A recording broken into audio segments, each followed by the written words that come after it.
भारत में नहीं दिख रहा जानलेवा कोरोना वायरस का कहर। देश भर में कोरोना के कुल मरीजों की संख्या पहुंची 18,000 के पार। 590 लोगों ने गंवाई जान। 3,252 संक्रमित मरीज हो चुके हैं ठीक। देश में सबसे सुरक्षित स्थान राष्ट्रपति भवन में मिला कोविड-19 का एक पॉजिटिव केस। सफाई कर्मी की बहू निकली संक्रमित। कोरोना संक्रमित मां के अंतिम संस्कार में शामिल हुई थी बहू। 125 परिवारों को सेल्फ आइसोलेशन की दी गई सलाह। 9 राज्यों में संक्रमण की रफ्तार में कमी। केरल में सबसे बेहतर 72.2 दिन में दोगुने हो रहे हैं मरीज। दिल्ली, कर्नाटक और तेलंगाना में दोगुनी होने की रफ्तार 10 दिन से कम।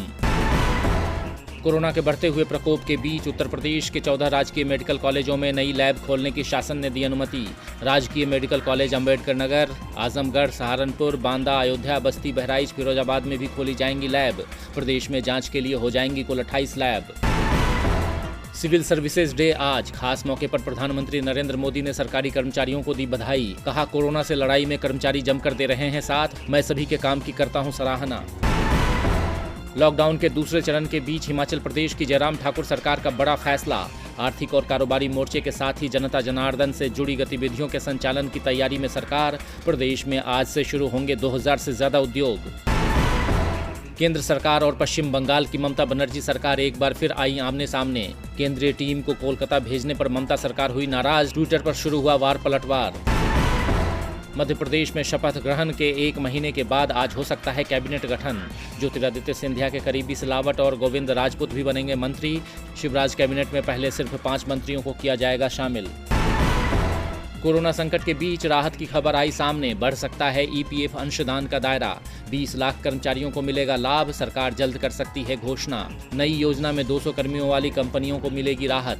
15,000 या इससे कम मासिक वेतन वाले कर्मचारी होंगे लाभान्वित।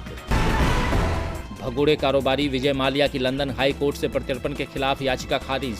माल्या ने भारत प्रत्यर्पण के खिलाफ दी थी याचिका। अब माल्या के पास 14 दिन का समय।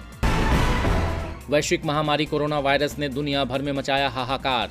दुनिया भर में कोरोना संक्रमित मरीज 24,63,000 के पार। लगातार बढ़ रही है संक्रमितों की संख्या। कोरोना संकट के बीच चिंतित हो रहा है विश्व स्वास्थ्य संगठन। अब WHO के महानिदेशक ने दिया बड़ा बयान। कहा, एकजुट और भरोसा नहीं रहेगा तो कोरोना से आगे और बुरे दिन।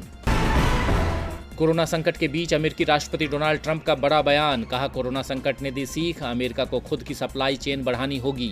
देश में पिछले 24 घंटे में कोरोना से 1,433 लोगों की हुई मौत। कुल 42,000 से ज्यादा लोग गंवा चुके हैं जान। फ्रांस में भी तेजी से बढ़ रहा है कोरोना वायरस का कहर। फ्रांस में कोरोना से मरने वालों की संख्या पहुंची 20,000 के पार। अमेरिका, स्पेन और इटली के बाद सबसे ज्यादा मौत के मामले में चौथा देश बना फ्रांस। अमेरिकी अधिकारी ने नॉर्थ कोरिया के तानाशाह को लेकर किया बड़ा दावा। कहा, उत्तर कोरिया के किम जोंग उन की हालत सर्जरी के बाद बनी हुई है नाजुक। किम 15 अप्रैल को अपने दादा के जन्मदिन के उत्सव में नहीं हुए थे शामिल। कोरोना की मार से कच्चे तेल के दाम में आई ऐतिहासिक गिरावट। 77 पैसे प्रति लीटर हो गई तेल की कीमत। अमेरिका में कच्चे तेल की कीमत हुई बोतल बंद पानी से भी कम। कीमतों का लाभ भारत में मिलने पर संशय बरकरार। कोरोना वायरस के प्रकोप के बीच भारत के लिए एक अच्छी खबर आई सामने।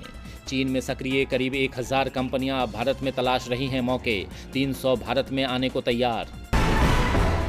भारत की दूसरी सबसे बड़ी आईटी सेवा कंपनी इन्फोसिस को वित्त वर्ष 2019-20 में 8% तक का हुआ मुनाफा। कंपनी को पिछले वित्त वर्ष में 16,639 करोड़ रुपए का शुद्ध लाभ। राजस्व में भी 9.8% की बढ़ोतरी।